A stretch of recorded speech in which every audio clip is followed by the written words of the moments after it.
नमस्कार दोस्तों, आप सभी का स्वागत है मेरे चैनल लाइफ फाइटर पर। दोस्तों, अभी मैं पिछले कुछ दिन पहले army DG EME Jodhpur recruitment के ऊपर एक वीडियो बनाया था। तो काफी व्यूअर ने कमेंट किया था कि सर आप फार्म भरना भी हमें समझाइए, अच्छे तरीके से एक वीडियो बना दीजिए।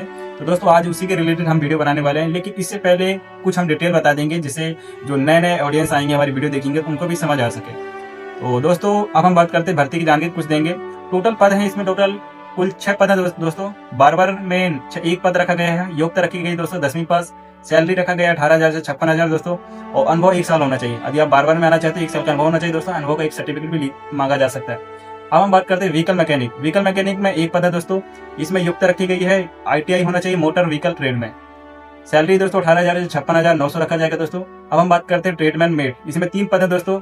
योग्यता रखी गई है दोस्तों 10वीं पास रखी गई है। 18,000 से 56,900 आपको वेतन दिया जाएगा। टेलीकॉम मैकेनिक एक पद रखा गया है दोस्तों। इसमें योग्यता रखी गई है 12वीं पास प्लस ITI टेलीकॉम में होना चाहिए आपकी ITI, तभी आप फॉर्म फिल कर सकते हो। इसकी सैलरी रखी गई 25,500 से 81,100 रुपए तक। दोस्तों, काफी लोगों को कमेंट होता है कि ये जो जॉब है परमानेंट है टेम्परेरी है। तो दोस्तों, आप सीधी सी बात है, जॉब है परमानेंट है, अच्छा मौका है, चांस है। तो एक बार अपने कोशिश करिए, अपना किस्मत आजमाइए, क्या पता आपका भी इस लिस्ट में आपका भी नाम हो। तो चलो दोस्तों, अब हम बात करते हैं आयु सीमा की। तो आयु सीमा रखी गई 18 से 25 साल तक दोस्तों। ओबीसी को 3 साल छूट दी जाएगी। ST/SC को नियम अनुसार छूट दी जाएगी दोस्तों। अब हम बात करते हैं महत्वपूर्ण तिथि। आवेदन की अंतिम तिथि 7 फरवरी 2026 है दोस्तों। तो उससे पहले आप फॉर्म फिलअप करके टाइम से भिजवा दीजिए, स्पीड पोस्ट है किसी के माध्यम से, ठीक है दोस्तों। और इसका आवेदन करने का तरीका जो ऑफलाइन है, डाक के द्वारा आप आवेदन कर सकते हो, ऑनलाइन नहीं है दोस्तों। अब हम बात करते हैं इसका सिलेक्शन प्रोसेस। आपको किस किस प्रोसेस से गुजरना पड़ेगा। सबसे पहले दोस्तों, आपको रिटर्न टेस्ट होगा जो 150 अंक का होगा। आपको समय दिया जाएगा 2 घंटे। अब हम बात करते हैं स्किल टेस्ट। स्किल टेस्ट भी होगा इसमें, जो आप जिसमें फॉर्म फिलअप करे होंगे उसका स्किल टेस्ट लिया जाएगा। फिर आता है डॉक्यूमेंट वेरिफिकेशन। फिर चौथा आपका फाइनल मेरिट बन जाएगा दोस्तों। पोस्टिंग कहाँ दिया जाएगा, ज्वाइनिंग कहाँ दिया जाएगा। तो दोस्तों, ज्वाइनिंग आपको जोधपुर राजस्थान में मिलेगा। और हाँ, पूरे भारत में से ट्रांसफर भी हो सकता है, कहीं भी आपको ट्रांसफर मिल सकता है दोस्तों, है ना। अब हम बात करते हैं जरूरी दस्तावेज। फार्म के साथ कौन कौन से डॉक्यूमेंट लगाना है। पहली बात तो 10वीं 12वीं की मार्कशीट लगाओगे। ITI की भी मार्कशीट लगाना दोस्तों। जाति प्रमाण पत्र, आपको ये जनरल में जाति जो प्रमाण पत्र है वो नहीं लगेगा दोस्तों, अभी बता रहा हूँ। जनरल को छोड़कर सभी कैटेगरी को सेंट्रल लेवल की जाति चाहिए, ठीक है दोस्तों। आधार कार्ड की फोटो कॉपी चाहिए और 4 फोटो चाहिए। 2 फोटो तो फार्म लगेंगे और 2 फोटो आपको वहाँ डालना पड़ेगा डाक में, ठीक है ना। और सेल्फ एस्टेट होना चाहिए, यानी सबके जो आप जितने भी डॉक्यूमेंट लगाएंगे उसके नीचे आप सिग्नेचर करेंगे अपना नाम का, ठीक है ना दोस्तों। 2 डाक भेजना पड़ेगा। पहला डाक जो उसके अंदर एक एडमिट कार्ड के लिए आप डाक रखोगे, और दूसरा ऊपर से जो लिफाफा रहेगा जिसमें आप सारे अपने डॉक्यूमेंट अटैच करके भेजोगे, है ना। तो उसमें आपको 5 रुपए का स्टैंप लगाना है और बड़े वाले में आपको 10 का स्टैंप लगवाना पड़ेगा, ठीक है। वहीं आपको पोस्ट ऑफिस में मिल जाएगा दोस्तों। तो दोस्तों, बिना देरी के हम वीडियो स्टार्ट करते हैं और फार्म भरना बताते हैं स्टेप बाय स्टेप। कहाँ गलती नहीं करना, कहाँ मिस्टेक करोगे तो दोस्तों आपका फार्म रिजेक्ट भी हो सकता है। तो इस वीडियो को पूरा देखिए। चलो शुरुआत करते हैं दोस्तों। और इससे पहले हाँ, यदि वीडियो पसंद आती हो तो दोस्तों लाइक एंड कमेंट जरूर करिएगा और सब्सक्राइब करना मत भूलिएगा दोस्तों। ऐसे ही हम अपने चैनल पे ऑफलाइन से लेकर ऑनलाइन से लेकर जितनी वैकेंसी आती हैं, चाहे वो आर्मी की हो या ग्रुप सी हो, सिविलियन, कोई वैकेंसी आती है, हम अपने चैनल पर डिटेल से डालते रहते हैं दोस्तों। तो आपको वीडियो यदि पसंद आती हो तो चैनल को सब्सक्राइब कर लीजिए और कमेंट में अपना राय जरूर दीजिए, क्योंकि मेरा इससे मोटिवेशन बनता है दोस्तों। मुझे अच्छा लगता है आप लोगों को कमेंट के जवाब देने में। तो चलो शुरुआत करते हैं दोस्तों। तो उम्मीद है कि आप सबके पास ऐसा फार्म होगा, EMI जोधपुर करके DG वाला फार्म, और आप कहीं से खरीदे ना होंगे, मैं उम्मीद करता हूं, क्योंकि हमारे टेलीग्राम में फ्री ऑफ कॉस्ट फार्म पड़े हुए हैं। हम खरीद के आपको फ्री में फार्म दे रहे हैं, आप कहीं से खरीदने की जरूरत नहीं दोस्तों। अब चलते हैं, शुरुआत करते हैं दोस्तों वीडियो फार्म कैसे भरते हैं। तो मैंने पहले से फार्म भर रखा है दोस्तों, जिससे हमारा टाइम बच सके, वरना हमारी बहुत काफी लॉन्ग वीडियो बन जाती। आप यही फार्म देख के मैं स्टेप बाय स्टेप समझाता जाऊंगा कहाँ क्या करना है दोस्तों, तो आप गलती नहीं करना। तो चलो शुरुआत करते हैं दोस्तों। तो दोस्तों, फ्रंट पेज आपको ऐसे ही दिखाई देगा। तो पहले ही बात है कि आपको यहाँ पासपोर्ट साइज की फोटो लगाना, और पासपोर्ट साइज की जब फोटो लगा दोगे आप, तो इसके ऊपर अपना सिग्नेचर करना है दोस्तों। जैसे मैं अपना सिग्नेचर कर रहा हूँ, तो आधा सिग्नेचर बाहर आ रहा है, आधा अंदर आ रहा है। तो आपको ये करना है, आधा बाहर अंदर करना है दोस्तों, ठीक है। और आप किस पोस्ट के लिए अप्लाई कर रहे हो, पहले नंबर पे आप ये करना है। जैसे मैंने ट्रेडमैन मेट के लिए अप्लाई कर रहा हूँ, तो आपको मैंने यहाँ लिख दिया दोस्तों। और हाँ, एक बात ध्यान रखिएगा दोस्तों, आप जो भी लिखना है कैपिटल लेटर में लिखना, स्मॉल लेटर का उपयोग मत करना, वरना आपका फॉर्म रिजेक्ट हो जाएगा सीधा दोस्तों। कैपिटल लेटर का ही फॉर्म उपयोग करना दोस्तों। तो दोस्तों, फिर आप दूसरे नंबर पे आप लिखोगे यूनिट का नाम, यानी आप किसके लिए अप्लाई कर रहे हो, किस यूनिट के लिए अप्लाई कर रहे हो। तो जैसे कि हम दोस्तों, ये भर्ती जो आई है आप सामने दिखा सकते हैं, 7012 MEM BN बटालियन करके है दोस्तों। आपको ये नंबर डालना है दोस्तों, है ना। ये नंबर आपको यहाँ पूरा डालना पड़ेगा। 7012 EME BN.CO 56 APO। अब हम दूसरे नंबर की बात करें दोस्तों, यहाँ अपना खुद का नाम लिखना है, पूरा नाम जो आपकी मार्कशीट में नंबर नाम लिखा होगा दोस्तों वो नाम लिखना है। फिर जो मार्कशीट में आपका पिता का नाम लिखा है दोस्तों, पिता का नाम लिख रहे हैं। अब हम बात करें मदर का नाम, जो मदर का आपके मार्कशीट में, यानी जो भी लिखना दोस्तों मार्कशीट में जो नाम लिखा है वही लिखना। आधार कार्ड पे मत जाना। आधार कार्ड को अपडेट किया जा सकता है लेकिन मार्कशीट को नहीं सुधारा जा सकता, आपको भी पता होगा दोस्तों। तो जो भी आपका सिलेक्शन प्रोसेस जो भी होगा आपके मार्कशीट से रिलेटेड ही होगा। तो आप 10वीं की मार्कशीट उठाना, 10वीं की मार्कशीट सामने रख लेना, जो 10वीं की मार्कशीट में पापा का नाम, आपका नाम, माता का नाम वही लिखना, डेट ऑफ बर्थ भी वही रहना चाहिए। अब हम बात करते हैं डेट ऑफ बर्थ की। तो जैसे कि आपको डेट ऑफ बर्थ लिखना है, जो भी आपकी डेट ऑफ बर्थ है, जैसे 2/6/2003 है डेट ऑफ बर्थ, वो आप लिख दीजिएगा दोस्तों। अब हम बात करते हैं कि यहाँ पर क्या लिखना है दोस्तों। जैसे कि फार्म की लास्ट डेट 7 फरवरी, तो आपको क्या करना है दोस्तों, अपना मोबाइल या एज कैलकुलेटर करना है, आज की तारीख से मिलाना है उस तारीख से जिस तारीख से फार्म की लास्ट डेट है, और फिर उसका दिन निकालना है, साल निकालना है और महीना निकालना है, फिर वो उसको यहाँ डालना है। तो मैं आपको करके बताता हूँ दोस्तों। जैसे कि तो मेरे पास दूसरा फोन है, हम फोन में अपना एज कैलकुलेटर निकालेंगे। तो हम जाएंगे फोन में और आपके फोन ये सेक्शन खुल जाएगा दोस्तों। तो आपको यहाँ डेट ऑफ बर्थ डालनी है अपनी, ठीक है ना। आप समझे नहीं, मैं आपको दोबारा बता देता हूँ। आप क्रोम में जाना, गूगल में जाना, वहाँ लिखना एज कैलकुलेटर। एज कैलकुलेटर करोगे तो एज कैलकुलेटर सब पहला सेक्शन आ जाएगा। पहले सेक्शन में क्लिक करिएगा दोस्तों। यहाँ आपको फर्स्ट टाइम लिखना है आपको दोस्तों अपनी डेट ऑफ बर्थ। आपकी डेट ऑफ बर्थ क्या है वो लिखना है। जैसे कि मैंने लिख दिया सर जून है, 2 तारीख है दोस्तों, 2 तारीख 2003। और फिर जो आज की डेट ऑफ बर्थ नहीं डालना दोस्तों, आपको डेट ऑफ डालना है जो इसकी अंतिम तिथि है। जैसे फार्म की अंतिम तिथि है दोस्तों 7 फरवरी, आप यहाँ सामने देख सकते हो फार्म में 7 फरवरी 2026। तो हम 7 फरवरी डालेंगे, तो हमने यहाँ फरवरी डाल दिया दोस्तों, हमने यहाँ डाल दिया 7 और 2026। हमने एज कैलकुलेटर कर दिया दोस्तों। तो हमारा 22 साल 8वां मंथ और 5 दिन आ रहा है। तो हम वही चीज हम यहाँ भरेंगे दोस्तों इस खाली बॉक्स सेक्शन में। तो यहाँ ईयर भर देंगे, यहाँ मंथ भर देंगे, यहाँ 5 डेज जितना भी दिन बन रहा है। तो यहाँ आपको सारा दिख जाएगा दोस्तों, कितनी सेकंड है, कितना क्या वीक है, सब पता चल जाता है। तो गाइस अब हम आगे चलते हैं। तो आपको नेशनलिटी में आपको इंडियन भरना है दोस्तों। तो 8वें नंबर पे आ गया दोस्तों कोरेस्पोंडेंस एड्रेस और परमानेंट एड्रेस। तो आपको अलग अलग दिए सेक्शन दोस्तों। तो आपको यहाँ क्या करना है, जैसे कि आप गांव के रहने वाले हो, गांव में रहते हो, तो आपको परमानेंट एड्रेस वही गांव का हो गया। या आप कहीं जॉब कर रहे हो, जॉब के साथ साथ आप फॉर्म अप्लाई कर रहे हो, तो आप वहाँ एडमिट कार्ड मंगाना चाहते हो तो आप यहाँ डालना पड़ेगा कोरेस्पोंडेंस एड्रेस में दोस्तों। और परमानेंट एड्रेस में अपने गाँव का नाम डाल सकते हो जहाँ भी आपका बन सके दोस्तों। लेकिन आपको सेम भरना पड़ेगा, एक ही भरना पड़ेगा, चाहे एक भरो ये भरो, है ना। जहाँ का भी आप देंगे कि एडमिट कार्ड वहाँ आया आपका, तो एक ही आप एड्रेस दे पाएंगे ना। तो जैसे मैंने परमानेंट एड्रेस अपना आधार कार्ड का डाल दिया है, तो वही सेम टू सेम यहाँ डालिएगा ना। अब हम बात करते हैं 10वें नंबर पे दोस्तों।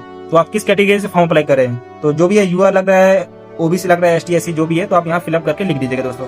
और यहाँ बात करते हैं हैंडीकैप, यानी आप कितने % हैंडीकैप है, तो हैंडीकैप वालों के लिए है। तो आप हैंडीकैप नहीं है तो इस सेक्शन को छोड़ दीजिएगा, कोई जरूरत नहीं है दोस्तों। अब हम चलते हैं आगे के दोस्तों ये आ चुका दोस्तों 12वें नंबर वाला है, ये सर्विस वालों के लिए, एक सर्विसमैन है, ठीक है ना। तो एक सर्विसमैन वाला ही फॉर्म भरेगा, आप सिविलियन फॉर्म नहीं भरेगा। जो एक सर्विसमैन मतलब होता है जो आर्मी में, नेवी में, एयरफोर्स में काम कर चुका हो, सर्विस कर चुका हो, रिटायरमेंट ले लिया हो, तो ये 12वें नंबर वाला है, उसी के लिए दोस्तों, है ना। 12वें नंबर और 13वें नंबर उसी का सेक्शन है। यदि आप नहीं काम किए हैं दोस्तों तो आप फॉर्म फिलअप मत करिएगा। तो यदि मैं एक सर्विसमैन की बात करता हूं दोस्तों, तो आपने कितने सर्विस, कितने साल किया, कितने मंथ किया, कितने डे 5 किया, है ना। आप किस में थे, आर्मी, नेवी, एयरफोर्स किस में थे, तो आप ऐसे लिख दीजिएगा आर्मी में थे, कितने आप कब रिटायरमेंट लिए दोस्तों, रिटायरमेंट की अपडेट डालना पड़ेगा दोस्तों। हम 13वें नंबर की बात करते हैं, क्या आपको एज में क्या छूट चाहिए। तो आपको यदि एज में छूट चाहिए तो यस नो करिएगा ना। तो मैंने ये दोनों लिख दिया है, तो आपको जो सही लगे, यदि आपको एज में छूट चाहिए तो आप यस लिखना, नहीं चाहिए तो नो लिखना। तो अब हम बात करते हैं 14 नंबर की क्वालिफिकेशन, है ना। तो इस क्वालिफिकेशन में आपको क्या लिखना है, 10th 12th की जो भी आपकी क्वालिफिकेशन, जिस हिसाब से आपने फॉर्म फिलअप किया है, तो अपना क्वालिफिकेशन डाल दीजिएगा। 10th डाल दीजिएगा, 12th डाल दीजिएगा। यदि आपने ITI किया तो ITI कर दीजिएगा। जैसे कि मैंने 10th डाल दिया, 10th आपने कब पास किया, तो उस ईयर डालिएगा, 2018 किस बोर्ड से आपने किया। जैसे MP बोर्ड हो गया, UP बोर्ड हो गया, बिहार बोर्ड हो गया, राजस्थान बोर्ड हो गया, जो भी उनका बोर्ड लगता होगा तो वो आप डालिएगा। आपके परसेंटेज कितना है, पॉइंट लगा के बन रहा है तो आप पॉइंट लगा के, 49 50 जितना भी परसेंटेज बन रहा है। फिर आप किस ग्रेड, क्या डिवीजन आपका लगता है, मार्कशीट में डिवीजन लिखा होगा दोस्तों, तो उस डिवीजन का आप यहाँ लिख दीजिएगा। फिर 12th भी वैसे करिएगा, 2020 कब पास किया, कौन सा बोर्ड लगता है, कितने परसेंटेज है, आपका कौन सा ग्रेड बना था, आदि आपने ITI किया वगैरह या आपने कॉलेज कर रखा है, डिग्री वगैरह, तो वो भी आप यहाँ विवरण दे सकते हैं दोस्तों। अब हम बात करते हैं दोस्तों कि आप क्या एक्सपीरियंस है आपका काम का, यानी आप पहले कहीं वर्क किए हो या कहीं आप जॉब कर रहे हो या करके छोड़ दिए, उसका एक्सपीरियंस है आपके पास, तो आप यहाँ एक्सपीरियंस लगा सकते हो। मतलब आपने कहाँ काम किया है, जिस जगह पे आप काम किया दोस्तों उस जगह का यहाँ नाम लिखिएगा। आप किस सेक्टर पे काम किए हो, गवर्नमेंट सेक्टर है, प्राइवेट सेक्टर, तो वहाँ प्राइवेट सेक्टर जो भी डालना, ठीक है ना। आप किस पोस्ट में थे दोस्तों, तो उस पोस्ट का नाम यहाँ डालिएगा। अब हम बात करते हैं अपने फ्रॉम मतलब कहाँ डालना, ज्वाइनिंग की तारीख, यानी आप कब ज्वाइनिंग किए हो और क्या अभी क्या छोड़ चुके हो, क्या चुके हैं। तो अभी आदि करंटली वर्किंग में हो तो करंटली वर्किंग डालिएगा, जो भी है तो आप अपने हिसाब से डाल दीजिएगा दोस्तों, ठीक है। अब हम बात करते हैं दोस्तों 15 नंबर वाली लिस्ट में कि आपको कौन कौन से डॉक्यूमेंट अटैच करके भेजना है दोस्तों। तो जैसे कि 10th हो गया, 12th हो गया, आधार कार्ड हो गया, कास्ट सर्टिफिकेट हो गया। मैं भी बता रहा हूँ कास्ट सर्टिफिकेट ओनली जनरल का नहीं लगेगा दोस्तों, सभी का लगेगा सेंट्रल वाला। उसी में सेंट्रल वाला आपको देना पड़ेगा दोस्तों। यदि नहीं है आपके पास तो बनवा लीजिए, अभी फिलहाल के लिए जो भी है वो लगा दीजिएगा। डोमिसाइल सर्टिफिकेट ना, आप किस जगह के रहने वाले हो डोमिसाइल वगैरह लगा दीजिएगा। अब हम बात करते हैं 16 नंबर पे Aadhaar card, driving licence, PAN card, passport. तो इसमें मांगा है कि आप किसी एक को भर पाएंगे, है ना। यदि आपके पास आधार कार्ड नंबर भरिएगा, पैन कार्ड तो पैन कार्ड, पासपोर्ट नंबर जो भी है वो आप डाल दीजिएगा, है ना। अब यहाँ प्लेस में आप जोधपुर डालिएगा, डेट ऑफ डालिएगा कि आप किस तारीख को फॉर्म फिलअप कर रहे हो, है ना, कहाँ से फॉर्म फिलअप कर रहे हो, ये सब चीजें अपने हिसाब से डाल। मैं जोधपुर से फिलअप कर रहा हूँ तो जोधपुर से मैंने लिख दिया। यहाँ अपना सिग्नेचर कर दीजिए, जो भी आपका सिग्नेचर दोस्तों। और आप जितना भी फार्म बनता है आपका, यानी मान के चलो कि आपके 10 फार्म हुए, कि हमने 1 हो गया दोस्तों, 2 हो गया, 10वीं 12वीं मार्कशीट, जितने भी हमारे पास कागज हैं वो टोटल गिन लेना कितना बन रहा है दोस्तों। तो गिनने के बाद आपको उसी के नीचे जहां आपने जोधपुर प्लेस वगैरह डाला उसी के नीचे यहाँ आप अपना नंबर डाल देना ना, कि मेरे 6 कागज हैं, कितने डॉक्यूमेंट लगा रखे हूँ मैंने, 8 10 जो भी है, तो आप यहाँ लिख दीजिएगा, ठीक है दोस्तों। अब दोस्तों हमने तीसरा फार्म खोल लिया, उसी के साथ अटैच था दोस्तों। ये है एडमिट कार्ड रिटर्न के लिए दोस्तों, आपको रिटर्न वापस आपको मिलेगा। तो यहाँ भी एक पासपोर्ट साइज फोटो लगा देना, ठीक है दोस्तों। पासपोर्ट साइज लगाने के बाद आपको यहाँ किस पोस्ट के अप्लाई किए हो, ट्रेडमैन मेट या टेलीकॉम के लिए अप्लाई करो, जिस पोस्ट के लिए अप्लाई करो यहाँ लिखना दोस्तों। अब उस यूनिट के नंबर लिख देना, मैंने जो ऊपर बताया था 7012 EME CO 56 APO, आपको ये लगाना दोस्तों। अपना फुल नाम लिखना है, जो भी लिखना दोस्तों कैपिटल लेटर में उपयोग करना, स्मॉल लेटर का उपयोग मत करना, फॉर्म रिजेक्ट हो जाएगा, अभी बता रहा हूँ दोस्तों। डेट ऑफ बर्थ 2/6/2003 है दोस्तों, वो अपनी डेट ऑफ बर्थ लिखना।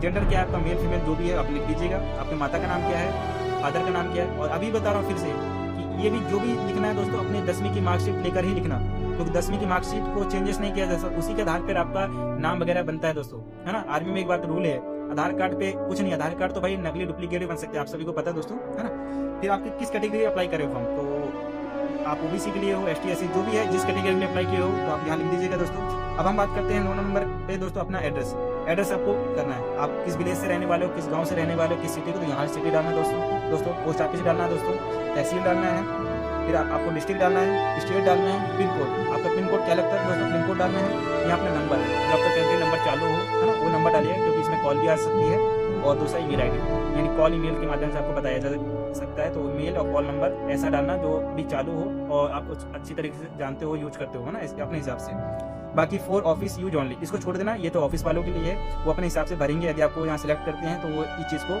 आधे में वो खुद भरेंगे अपने हिसाब से। तो बाकी ये हो चुका दोस्तों।